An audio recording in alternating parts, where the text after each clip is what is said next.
Maithili express की शानदार प्रस्तुति। जब से नूरे तोरा परतोगे तब लाख हमर जरतोगे। जब से नूरे तोरा परतोगे तब लाख हमर जरतोगे। तब लाख हमर जरतोगे।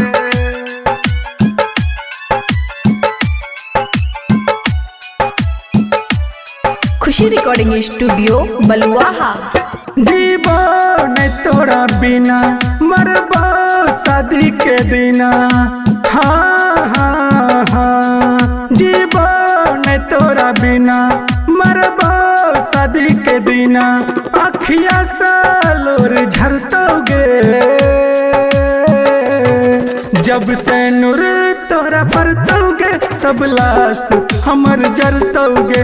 जब से नूर तोरा परतोगे तब लाश हमर जरतोगे।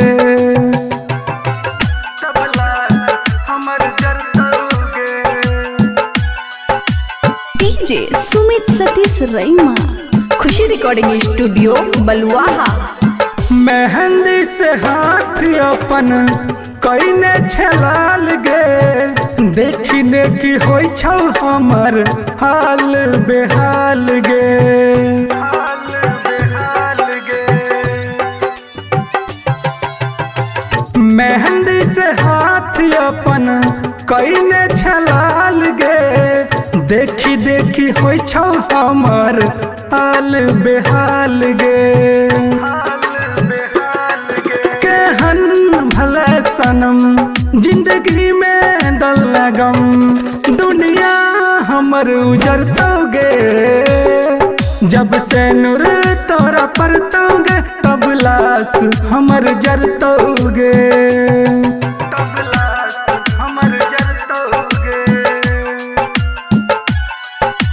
डीजे सुमित सतीश रईमा। खुशी रिकॉर्डिंग स्टूडियो बलुआहा। मनल न जान तू हमरे को बतिया गे। जरा के जाय छा जान हमर किस्मतिया गे। हमर किस्मतिया गे।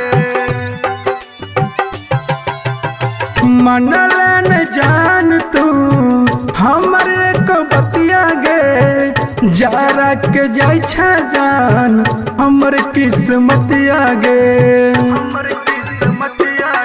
जय में पियवा के पाजा कन तो सन्नी आ राजा।